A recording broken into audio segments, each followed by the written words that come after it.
When my sister got pregnant, Dad disowned her and Mom threw her out. I took her in and raised the baby as mine.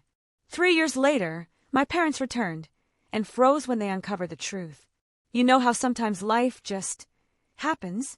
One minute you're coasting along, thinking you've got it all figured out, and the next, your entire world is ripped apart. For me, it started with a single text message, a whisper from my little sister that exposed the rot beneath our seemingly perfect family. And it forced me to ask, what do you do when the people who are supposed to love you unconditionally, your own parents, demand you abandon your sister in her darkest hour? My name is Henry. I'm 33, a software engineer, living in this little bubble of a town called Hood River, Oregon. Think lush green hills, narrow roads, and everyone knowing everything about everyone else. From who bought a new car to who forgot to lock their back door. Honestly, I'm not the type to lay my life bare, but sitting here tonight, listening to the wind howl outside, I can't shake the memories. Memories of a time when my sister, Lena, and I truly believed we had it all. This town, Hood River, is so small you can walk end to end in less than an hour, but it has this strange, almost magical charm, like time itself is stuck somewhere between the apple orchards and the Columbia River glittering under the sun. My apartment, small with a balcony overlooking that river, holds my whole life. A chaotic desk, my old flea market armchair, shelves crammed with tech books I barely read. My days were simple, predictable. Wake up, coffee, code, online meetings, then home to a movie or endless scrolling. And I thought, I liked it, or at least I did, until everything shattered. I grew up in a family that, from the outside, looked picture perfect. My parents, Richard and Eleanor Hartley, were the backbone of this town.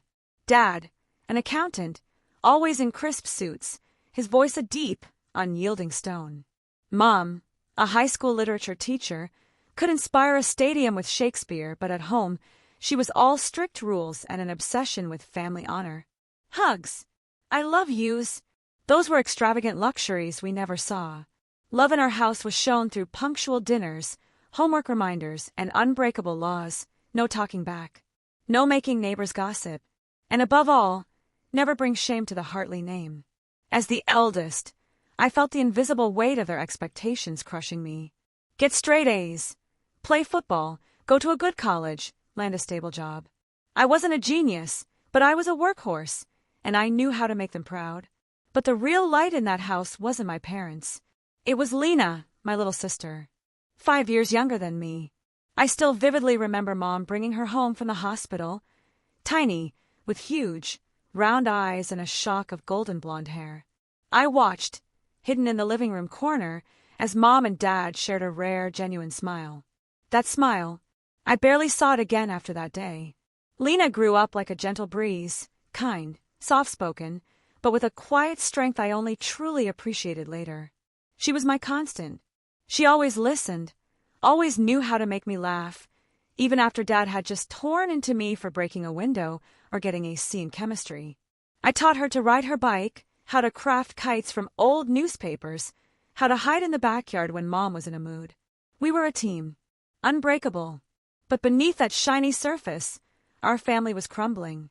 I was 15 when the cracks first started showing. Late at night, when they thought Lena and I were asleep, I'd hear them. Not shouts, never shouts. Their arguments were far more chilling than that. Just cold, razor-sharp whispers, cutting through the silence of the house. I heard Mom, her voice strained, talk about wanting to leave, about needing freedom. And Dad, his voice like a heavy stone, reminding her she couldn't. Not for honor. Not for us. Not for Lena and me. I didn't fully grasp it then, but my gut twisted with the certainty that something was deeply, fundamentally wrong. I remember one night, seeing Mom alone in the kitchen, a glass of wine clutched tight, her eyes red and vacant. I couldn't bring myself to ask, just slipped back to my room, feeling a cold dread settle in my chest. Later, I overheard her telling a friend on the phone she'd wanted a divorce, but stayed for the children. That revelation hit me hard. Did it make me grateful? Or just incredibly, overwhelmingly guilty? I still don't know. Lena, thankfully, was too young to fully understand the tension, but she felt it. She was so sensitive. Once, when she was 7, I found her curled in her room, clutching her favorite doll, her voice barely a whisper. "Henry, why doesn't Mom smile anymore?" My heart ached. I had no answer. So I just ruffled her hair and mumbled, "Mom's just tired. If you're good, she'll smile again." I wasn't even sure I believed my own words. Despite the shadows, Lena and I carved out our own little universe of happiness. We had our secrets, midnight cookie raids, faking sick to spend the day watching cartoons. I remember when she was 10, she lost the silver bracelet Mom had given her. She sobbed, absolutely terrified of Mom's anger. I spent the entire day tearing the house apart until I found it tucked under the sofa. When I handed it back, her eyes lit up like I just saved the world. "You're my superhero," she said. I laughed, but inside, I just wished I could be a real superhero, one who could take us all somewhere everyone just smiled more. When I went off to college, Lena was 13, just starting to blossom into a young woman. Still gentle, but with her own quiet dreams taking root. She wanted to be a nurse, to help people. "Because," she said, her voice earnest, "people need someone to care for them when they're at their weakest." I was bursting with pride for her, but also gnawed by a familiar worry. Our parents wouldn't take kindly to anything outside their plans. Law, business, fields with a future, not nursing. After graduating, I chose to come back to Hood River. Close to family, my software engineering job was decent, enough to live comfortably, even save a little. I loved being near Lena, listening to her chatter about school, new friends, her unwavering dream. Every weekend, I'd go home for dinner. Those dinners were always awkward. Dad droning about work, Mom grilling me about future plans, me trying desperately to lighten the mood with funny stories about my coworkers. Lena usually stayed quiet, just smiling and nodding, but her eyes, those soft, knowing eyes, would always find mine as if to say, "You get it, don't you?" Everything felt fine, stable, until one day, Lena was 22, in her final year of nursing school. My phone buzzed. A message from her. Short, but enough to send a jolt of ice through my veins. "Henry, I need to see you. Don't tell Mom and Dad." Panic. I knew instantly. This wasn't Lena overreacting. This was serious. I called, but she didn't pick up. Just texted back.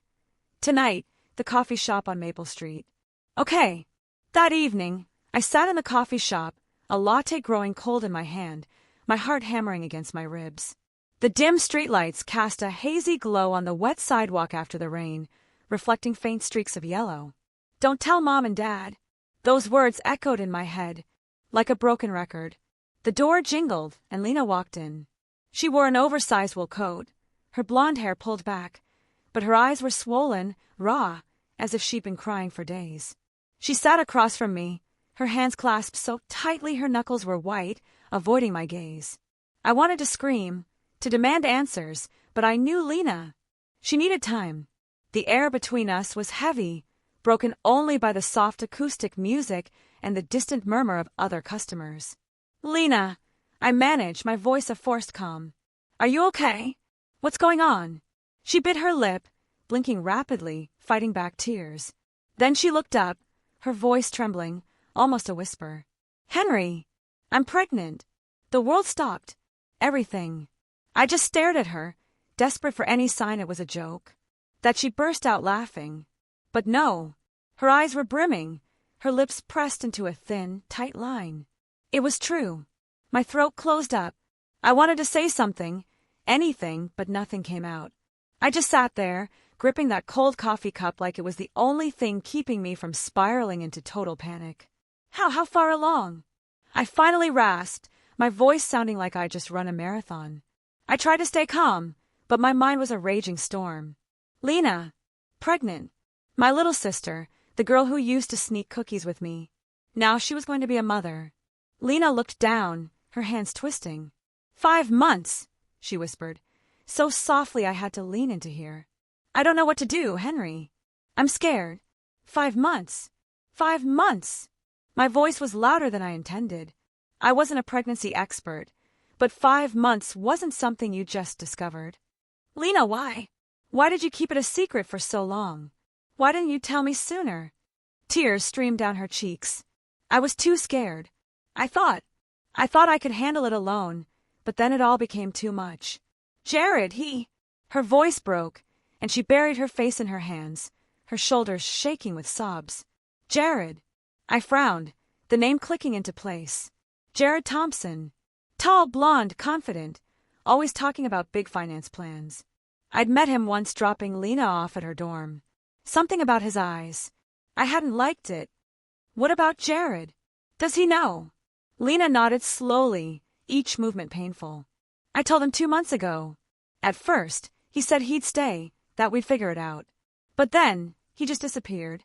No texts, no calls. His roommate told me he moved to Seattle for some startup job. He left me. She took a ragged breath. He doesn't want the baby. A surge of pure, unadulterated heat rushed through me. My blood boiled. Jared. That arrogant, selfish jerk. He abandoned Lena. My sister. The kindest, gentlest person I knew. I wanted to stand up, drive straight to Seattle, find him, and punch him until my knuckles bled. But looking at Lena, so small and fragile, I knew my rage wouldn't solve anything. Okay, Lena, I said, forcing my voice steady, though my hands were shaking. We'll figure this out. You're not alone. I'm here. I reached across the table and took her hand. It was ice cold, but she squeezed back, clinging to me like I was her only lifeline in a vast, dark ocean. Henry, I don't want to have an abortion, Lena said, her voice firmer now, though still trembling. I know what people will think, what Mom and Dad will think. But I can't. This is my baby. I nodded, my mind a tangled mess. How would we navigate this? How could I help her? But one thing was crystal clear. I couldn't let her face it alone. Then we'll keep the baby, I said, as if it was the most obvious thing in the world. But Lena, you have to tell Mom and Dad. They need to know. Her eyes widened, filled with raw panic. No, you don't understand. They'll kill me. They'll never forgive me. You know how they are. God, I knew. All too well. Our parents. Their ironclad rules. Family honor above everything. A daughter, 22, pregnant out of wedlock in a small town like Hood River, where gossip spread faster than wildfire. It wasn't just a scandal. It was an indelible stain. But I also knew we couldn't hide it forever. 5 months. Her belly would soon betray the truth. I squeezed her hand, trying to channel strength into her. I wasn't sure how much I had myself. Lena, listen to me, I said, my voice low, trying to calm her racing heart and my own. We can't hide this forever. They'll find out, sooner or later. It's better they hear it from you than from some nosy neighbor. I'll be there with you, okay? I won't let you face them alone. She looked at me, her eyes glistening with tears, searching my face for a glimmer of hope. You promise, she whispered. I promise, I replied, my own fear no smaller than hers. I could already picture Dad's face, the way he'd purse his lips, his eyes sharp as knives. I could hear Mom's voice, not yelling, but whispering words that cut deeper than any shout. But I wouldn't let Lena face that alone. Never. 2 days later, I took Lena to see a doctor. I didn't want her going alone, not after what Jared had put her through. We drove to a small clinic on the outskirts of Portland, where no one knew us. Lena sat in the passenger seat, silent the whole way, her hands cradling her belly, as if shielding her baby from the entire world. I glanced at her, forcing a smile. It'll be okay, I said, but my voice lacked the conviction I desperately wanted it to have. That afternoon, I drove Lena to our parents' house. The white 2-story, with its neat wooden fence, the house I used to call home. It looked exactly the same, with its perfectly trimmed garden and the Hartley family sign by the door. But today it felt alien, like a fortress, and we were the intruders. Mom and Dad were in the living room when we walked in. Dad in his armchair, reading the newspaper, a picture of stern domesticity.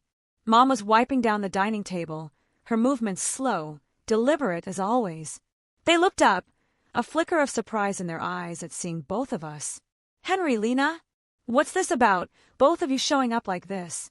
Mom asked, her voice soft, but laced with an unsettling suspicion. Lena stood close to me, clutching my arm, so tightly I could feel her fingernails digging in. I took a deep breath, searching for the words, my own voice shakier than I wanted. Mom, Dad, we need to talk. It's about Lena. Dad slowly folded his newspaper, his eyes narrowing. What's this about? He demanded, his voice low and heavy like stone. Lena took a shaky breath, then spoke, her voice trembling but clear. I'm pregnant. 5 months along. Silence. A heavy, sharp silence that seemed to suck all the air out of the room. Mom froze, her hand gripping the cloth, knuckles white. Dad sat bolt upright, his eyes shifting from surprise to blazing anger. What? He roared, his voice echoing, shattering the silence. I'm sorry, Lena sobbed, tears streaming down her face. I didn't mean for this to happen, but I want to keep the baby. Mom stepped forward, her face hardened, her eyes like sharp knives. Lena, do you realize what you've done? She said, her voice a low, chilling whisper. You've destroyed this family's honor. What do you think the neighbors will say? How do you think we'll hold our heads up? Dad cut in, his voice no gentler. Lena, you need to fix this. Get an abortion. Now. Lena shook her head, tears falling like rain. No, I won't. I can't. Can't. Dad stood abruptly, his voice like thunder. You don't get to choose. You've disgraced this family, and now you dare talk back to me. I couldn't stay silent anymore. I stepped in front of Lena, as if I could physically shield her from their cutting words. Lena hasn't done anything wrong. She's trying to do the right thing. Can't you see that? Mom looked at me, her eyes filled with a raw disappointment that cut me to the bone. Henry, you're defending her? Do you know what this will do to us? She needs to fix this, or we won't be the Hartley family anymore. The Hartley family? I scoffed, though my heart ached. Family means standing by each other, not keeping up appearances. Lena needs us, and you're turning your backs on her. Dad pointed at me, his face red with rage. Don't lecture me about family, Henry. If she wants to keep that thing, she's no longer my daughter. Get out of this house. Now. Lena sobbed, clinging to me, her body shaking. I felt my own heart being crushed, but I wouldn't let her break. Fine, I said, putting my hand on Lena's shoulder and guiding her firmly toward the door. If you're kicking Lena out, you're kicking me out too. We'll manage on our own. The door slammed behind us, the sound echoing like a final, brutal judgment. Lena wept uncontrollably in the car, and I drove away, fighting back my own desperate tears. I didn't know what the hell we'd do next, but one thing was certain. Lena and her baby were my family now, and I'd do anything to protect them. The weeks that followed were a waking nightmare. I brought Lena to my apartment, a cramped space designed for one person. I gave her my bedroom and slept on the sofa, nights filled with the uncomfortable springs digging into my back. I switched to working fully online, taking on every freelance project I could find just to cover the spiraling expenses. Lena barely left the room, sitting there, clutching her belly, her eyes vacant, haunted. I tried everything to make her laugh, recounting our old cookie-sneaking adventures, but she only managed a faint, ghost of a smile, as if even that was too heavy a burden. The whispers started immediately. Mrs. Miller, our downstairs neighbor, who always brought cookies to new residents, began looking at me with probing, knowing eyes. Henry, she'd say, her voice dripping with thinly veiled curiosity, is your sister all right? I just forced a smile, mumbling something about Lena resting, but I knew. In Hood River, secrets didn't stay secret for long. I started devouring books on newborn care, books I never, ever imagined touching. I learned to mix formula, change diapers, how to properly hold a baby without snapping its tiny neck. Every evening, I'd sit with Lena, trying to sound confident, telling her everything I'd read, trying to convince us both that we could do this. But after she finally fell asleep, I'd often find myself alone on the balcony, staring out at the Columbia River, feeling like I was slowly, irrevocably drowning. I wasn't just a brother anymore. I was a protector, a caregiver, and I wasn't at all sure I was strong enough. The months blurred into an endless string of long, exhausting days. I worked from morning until late at night, coding on my laptop while Lena slept or sat quietly, immersed in her nursing books. I chased every freelance gig, small projects that barely covered the rent, the medical bills, and all the things Lena needed. I never complained out loud, but there were nights when my eyes stung from staring at the screen, and I felt like I was running a marathon with no end in sight. Lena noticed. One time, she came out, holding a steaming cup of tea, and gently placed it in front of me. "Henry," she said, her voice soft but laced with worry, "you don't have to do everything. I can find a part-time job." "No." I cut her off, probably harsher than I meant. "You need to rest. Let me handle it." She looked at me, her eyes glistening, then nodded. But I knew she felt guilty. I hated that she thought she was a burden. But I didn't know how to make her understand that to me, she and the baby were the only reason I kept going.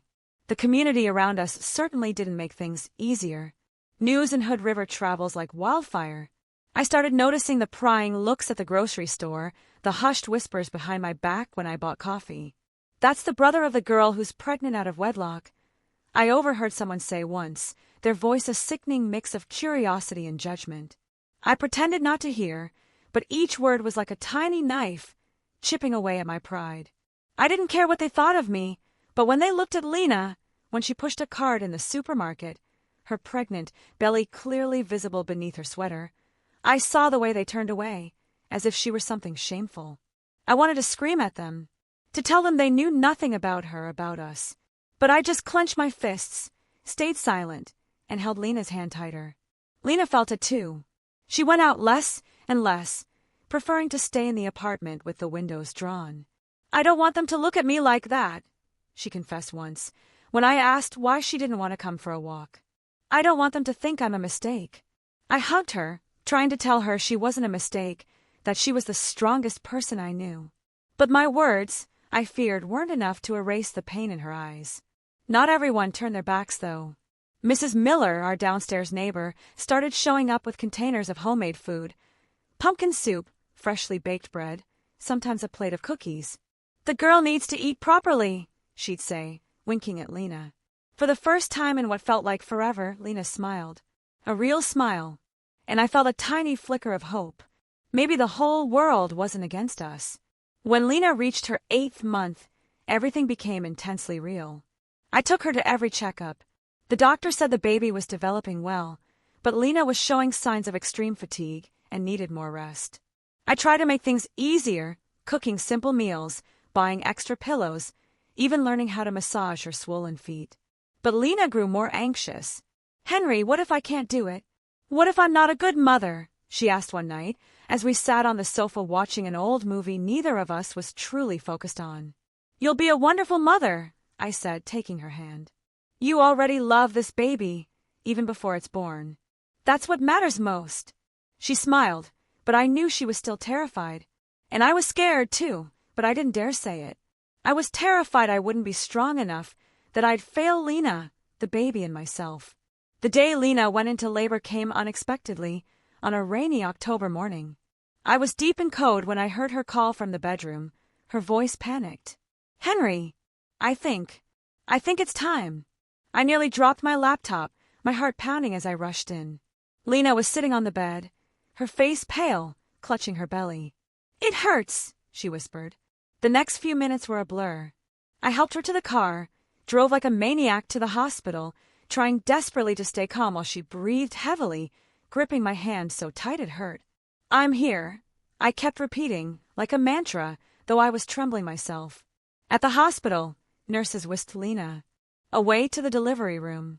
I wanted to go with her, but they told me to wait in the hallway. I sat there on a hard plastic chair, staring at the wall clock, each second ticking by, stretching into an eternity. My thoughts drifted to our parents. Still no word. Not a single call, not a single text. I had called Mom a few days after they kicked Lena out, hoping they'd soften, but she only said curtly, "When Lena fixes her mistake, come back." I had hung up without another word. But now, with Lena in that delivery room, I wanted to call them. To scream into the phone that they were missing the most miraculous moment of their lives. But I didn't. I just sat there, praying, though I wasn't even sure who I was praying to. After 3 long, agonizing hours, a nurse emerged, smiling. "She's given birth. A healthy baby boy." I shot to my feet, my legs shaking so much I nearly fell. Can I go in?" I asked, my voice cracking. The nurse led me to the room. Lena was lying on the bed, drenched in sweat, but radiant. Next to her, a tiny bundle wrapped in a white blanket, eyes closed tight. "Henry," Lena whispered, looking at me. "I named him Micah." I stepped closer, unsure what to do. The nurse gently handed Micah to me. I held him, so carefully, so afraid I might break something so precious. He was so small, so warm. And as I looked down at him, a strange, overwhelming sensation washed over me, like the entire world had narrowed to just me, Lena, and this tiny new life. I cut the umbilical cord, my hands trembling. And when the nurse showed me how to hold him properly, I felt it, a profound shift. I had become part of something bigger than myself. The weeks that followed were a new kind of challenge. Lena was weak after the birth, and I became the primary caregiver for both her and Micah. I mastered diaper changes, formula mixing, and the delicate art of soothing Micah in the middle of the night. Some nights, I only managed 2 hours of sleep, juggling work and watching Micah so Lena could rest. I was utterly exhausted, bone-weary.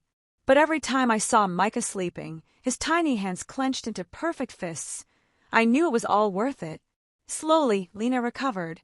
She started studying nursing again, taking online classes. I'd see her at the laptop, diligently taking notes, though her eyes were still tired. "I want to do this for Micah," she said once, when I asked why she didn't take a longer break. "I want him to be proud of his mom." Seeing Lena like that, with her quiet resilience, I felt both a fierce pride and a heartbreaking sadness. She was trying so incredibly hard, despite everything, the judgmental stares from town, the cold silence from our parents, the deep scars Jared had left behind. I wanted to tell her she was already an incredible mother. But I just smiled, patted her shoulder, and went back to my work, trying to keep everything from falling apart. Time, as it always does, flew by. Micah was now 3 years old. A tiny whirlwind with Lena's golden blonde hair and big, curious brown eyes that took in the whole world. He was the absolute center of our universe. Every morning, I woke early to prepare his bottle, playing with him while Lena studied. Those moments, Micah's infectious giggles, his tiny hand clutching my finger, were the only medicine that helped me forget the sleepless nights and the mounting bills. But one thing always tugged at my heart. Micah called me Daddy. The first time he said it, I nearly dropped my coffee mug. Lena laughed, a bittersweet sound, but her eyes held a trace of sadness. "He loves you," she said. "But you're not." She didn't finish, but I understood.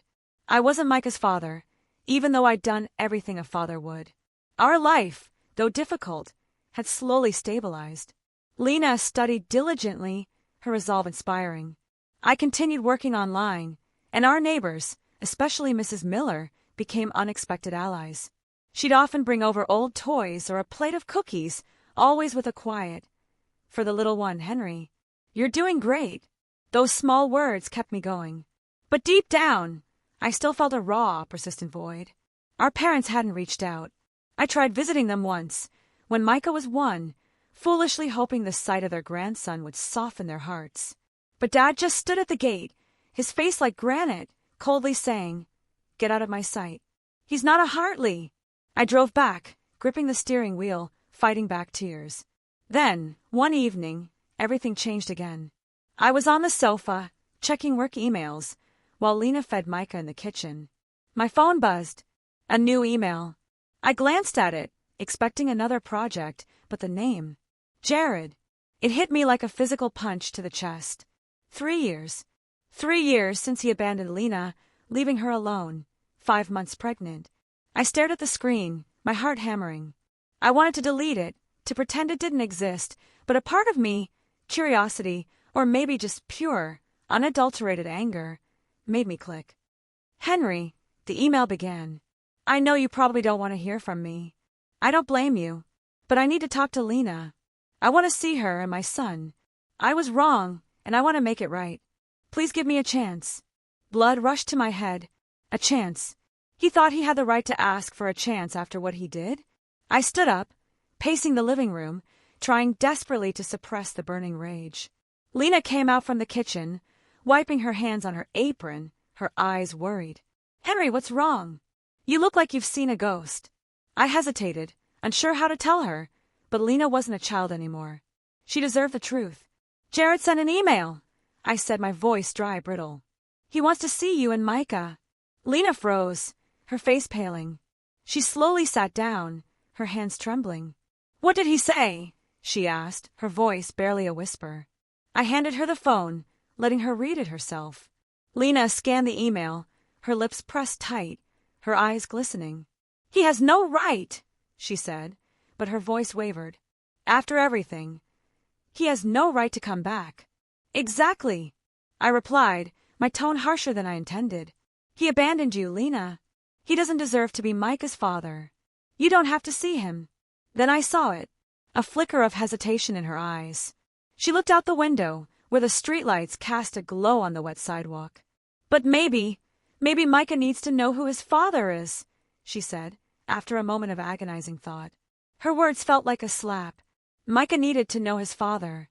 I'd been there for 3 years, changing diapers, staying up all night, doing everything to keep this family together, but I wasn't Micah's father.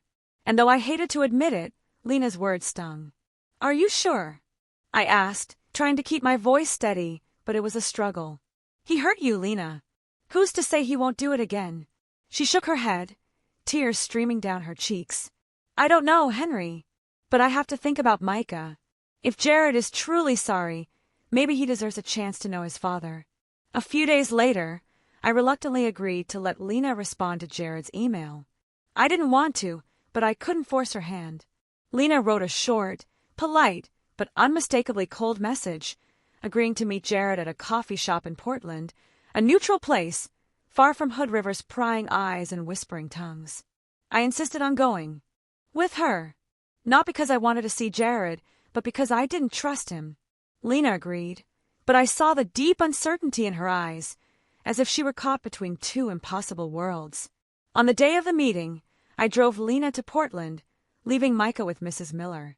Lena was almost completely silent the whole way, her hands clasped tightly in her lap, her knuckles white. I wanted to say something, anything, to comfort her, but the words felt hollow. When we arrived at the coffee shop, Jared was already there, sitting in a far corner, wearing an expensive gray suit, a stark contrast to the arrogant college kid I'd once met. He stood when he saw us, a nervous smile on his lips. "Lena," Jared said, his voice soft, tense. "Thank you for coming." "Henry." He nodded at me, but I didn't respond. I just sat down, arms crossed, staring him down. Jared started talking, his voice shaky at first. He explained that after leaving Lena, he'd moved to Seattle, worked for a tech startup that had exploded with success. Now he was a millionaire, with a penthouse and a team of employees. But, he claimed, none of it made him happy. "I was wrong, Lena," he said, bowing his head. "I was scared back then. I wasn't man enough to be a father. But I've changed. I want to meet my son. I want to make things right." Lena sat silently, clutching her coffee cup. I wanted to interrupt, to yell in Jared's face that he didn't deserve this, that he had no idea what we'd been through, but I stayed quiet, letting Lena decide. Finally, she looked up, her voice cold but firm. "Jared, you left me when I needed you most. You think an apology is enough."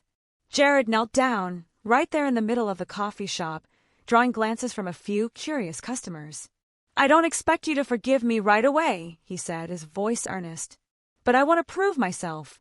I want to meet Micah, to be part of his life. And I want to make up for what I did to both of you."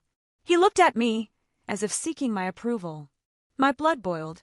"Make up for it," I snapped. "You think money can buy back the 3 years Lena had to endure? The 3 years I watched her cry because of you."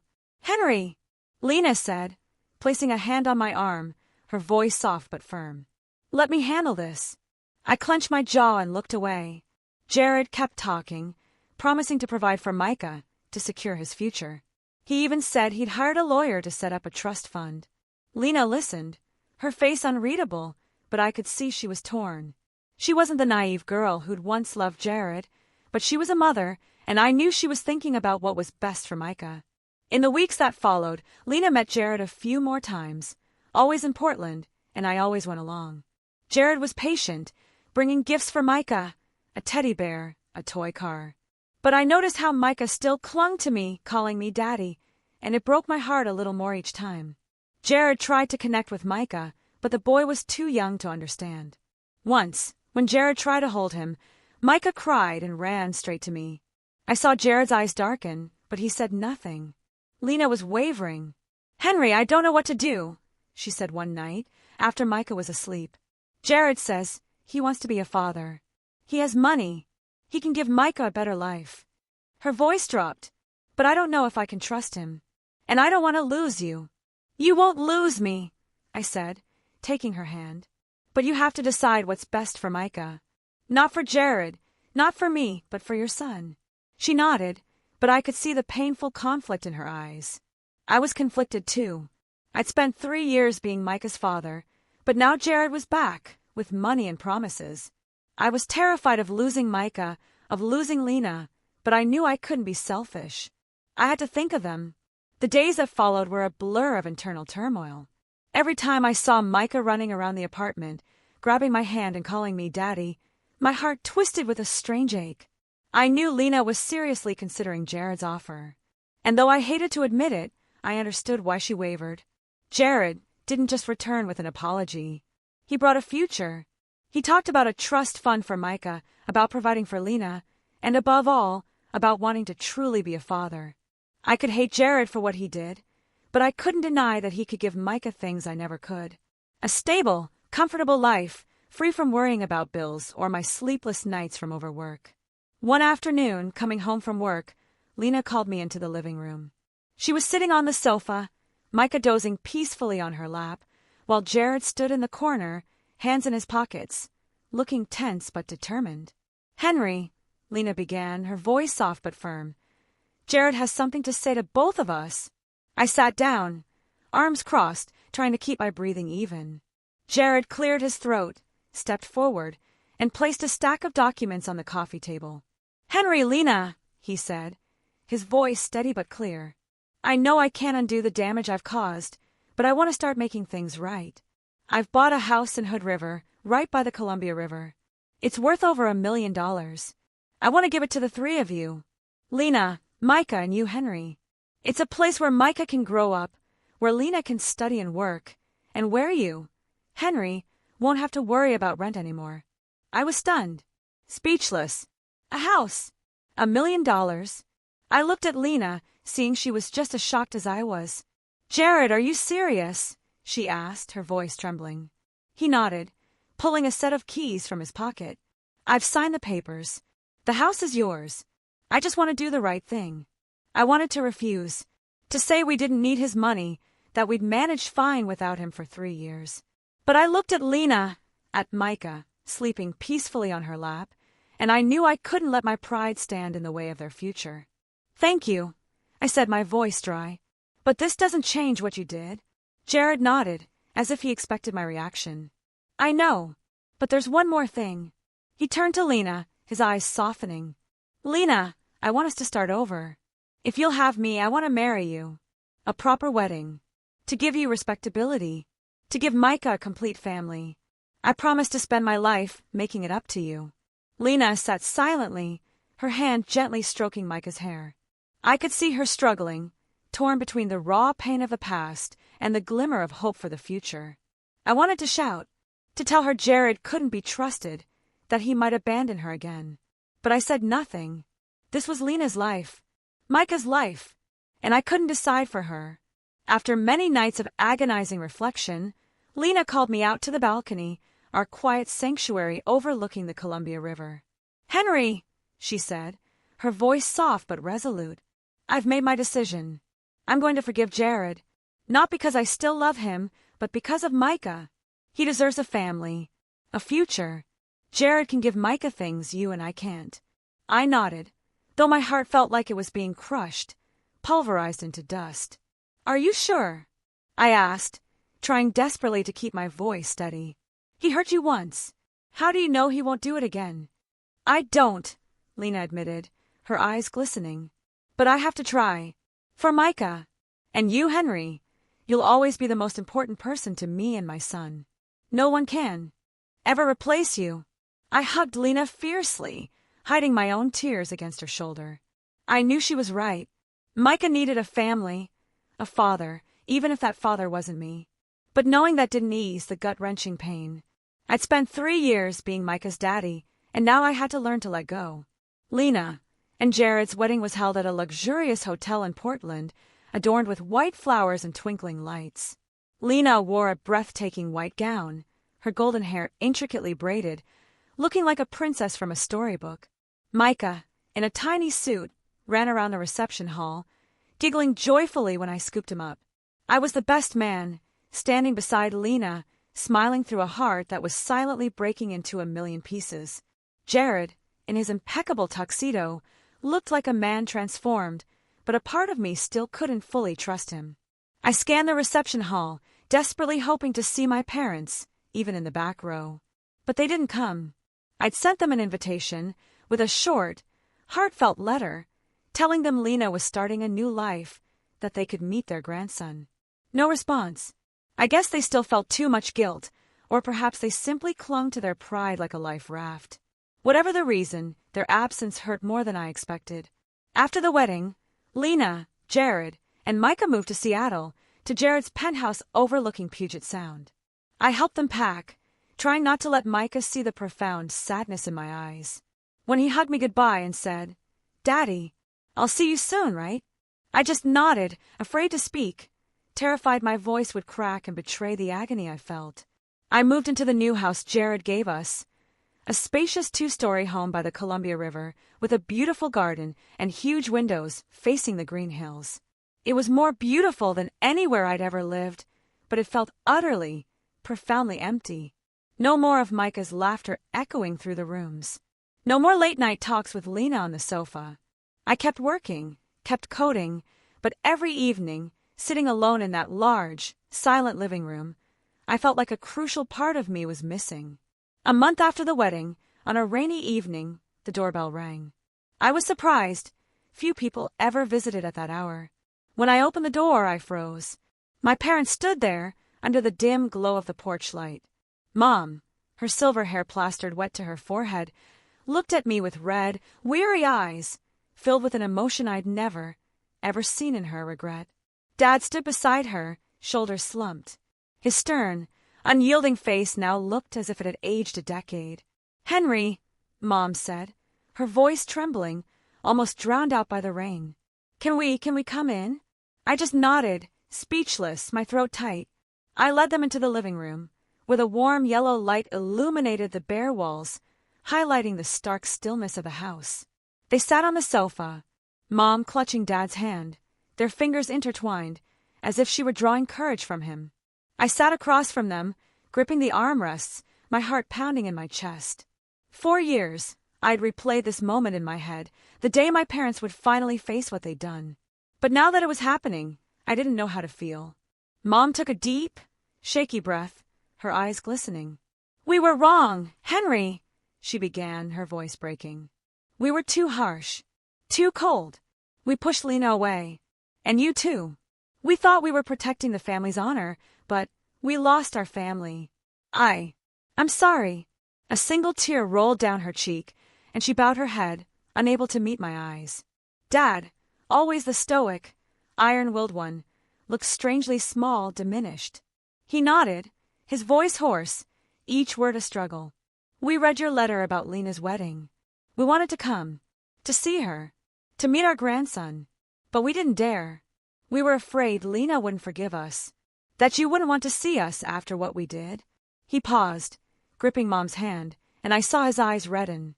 For the first time in my entire life, I saw my father cry. I sat silently, a tidal wave of emotions crashing over me. Anger, pain, but also a strange, profound hint of relief. 4 years, I'd been furious at them, convinced they'd never change, never acknowledge their cruelty. But seeing them there, 2 aging, remorseful people, my anger slowly melted, replaced by a deep, aching sadness. "Lena forgave Jared," I said, my voice soft but firm. "And she'll forgive you. She's stronger than you think. And Micah, he needs his grandparents. He deserves to know a family's love." Mom burst into fresh tears, rushing to me, hugging me tightly, as if afraid I'd disappear. "My boy," she sobbed. "I hurt you. I never meant to." Dad stood slowly, placing a heavy, awkward hand on my shoulder. "You're a good brother, Henry," he said, his voice trembling. "And a father to Micah. I'm proud of you." We stood there, wrapped in each other's arms, in the large but suddenly warm room. The rain still fell outside, but its pattering now sounded like a lullaby, gentle and comforting. For the first time in years, I felt like my family wasn't just broken pieces. We could heal, step by step, and though the road ahead was long, I knew we'd walk it together. After my parents left, I sat back on the sofa, the now-cold coffee mug still on the table. The house was quiet, filled only with the sound of rain and my heartbeat, still racing from what had just happened. I'd been angry at my parents for so long, so utterly convinced they'd never change. But seeing Mom cry, seeing Dad, the man as unyielding as stone, tremble as he apologized, I felt a part of me lighten. They weren't perfect, not by a long shot, but they were my parents, and they were trying to make amends. I picked up my phone, my fingers hesitating over the screen. I wanted to call Lena, to tell her about Mom and Dad, but I was afraid. Afraid she wouldn't want to hear it, that the wounds they'd caused were too deep for her to forgive. But then I thought of Micah, of his radiant smile, and I knew I had to try. I dialed her number. After 2 rings, Lena's voice came through, warm and familiar. "Henry, I was just about to call you. Micah was asking about Daddy this morning." I smiled, though my heart tightened at the word Daddy. "How's the little guy?" I asked, trying to keep my tone cheerful. "And you? How's life in Seattle?" Lena laughed, a sound soft but full of life. "Micah's doing great, Henry. He loves running around the apartment, driving Jared crazy because he keeps wanting to play superhero. And me, I'm studying again. And Jared, he's good to me, Henry. I never thought I'd be this happy. The apartment overlooks the bay, and every morning Micah stands by the window, pointing at the ships and asking a million questions. I feel like things are finally okay." Hearing Lena speak, I felt a wave of warmth, tinged with a familiar, aching hint of loss. She was happy, and that's all I'd ever wanted. But a part of me still missed the days when it was just me, Lena, and Micah in that cramped Hood River apartment, where we were each other's entire world. "I'm glad for you," I said, and I truly meant it. "Lena, I have something to tell you about Mom and Dad." Silence. I heard Lena take a breath, as if bracing herself. "What is it?" she asked, her voice quieter now. "They came to my house tonight." I began recounting everything. How they stood in the rain. How Mom cried. How Dad, for the first time, admitted their mistakes. I described the raw regret. In their eyes, the apologies I never thought they'd utter. When I finished, Lena was silent for a long moment, and I worried I'd upset her. Finally, she spoke, her voice trembling. "I don't know if I can forgive them right away, Henry, but I feel relieved. They're my parents, and I don't want Micah to grow up without knowing his grandparents." She paused, then continued, her voice brighter. "Henry, Thanksgiving is coming up. I want to invite you and Mom and Dad to Seattle, to our home with Jared. I want our family to be together, even if it's just for a day." I was stunned, not expecting Lena to open her heart so quickly. "Are you sure?" I asked, a lump in my throat. "They'd be thrilled, but you don't have to rush." "I'm sure," Lena replied, her voice firm. "Micah needs to know what family is. And I want you there. You're the most important person to me and my son." I smiled, tears silently rolling down my cheeks. "I'll be there, Lena.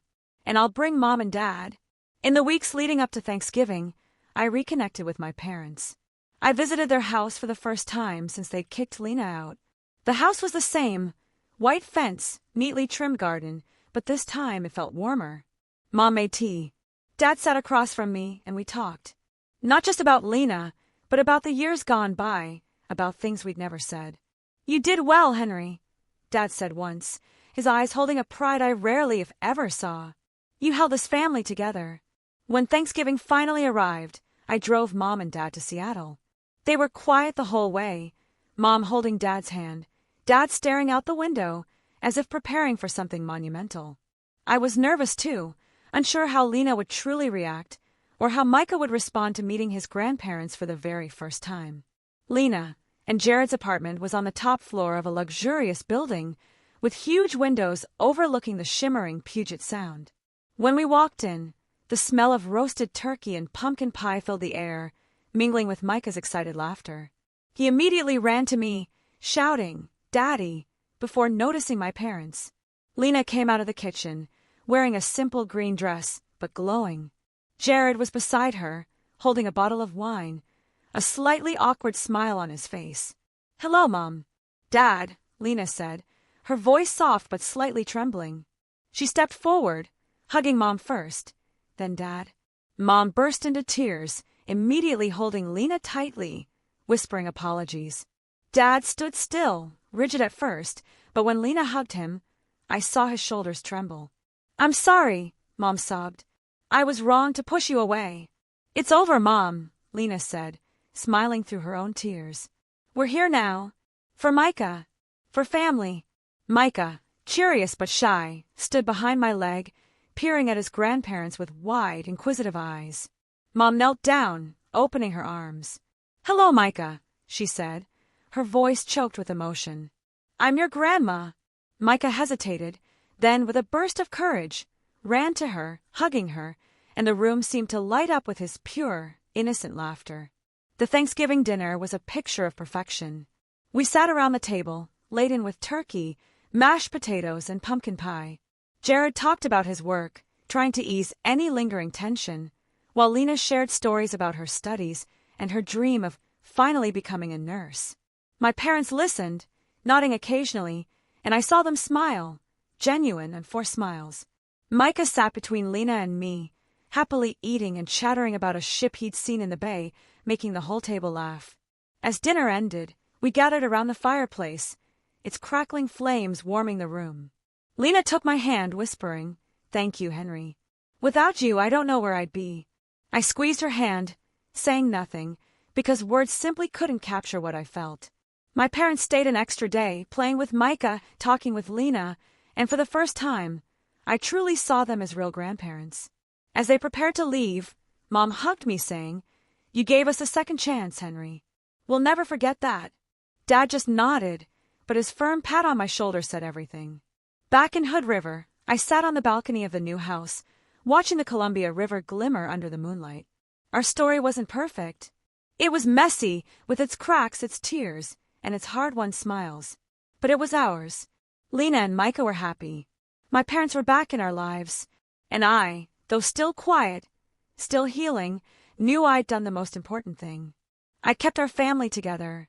What would you have done in my shoes, facing such impossible choices for the people you love?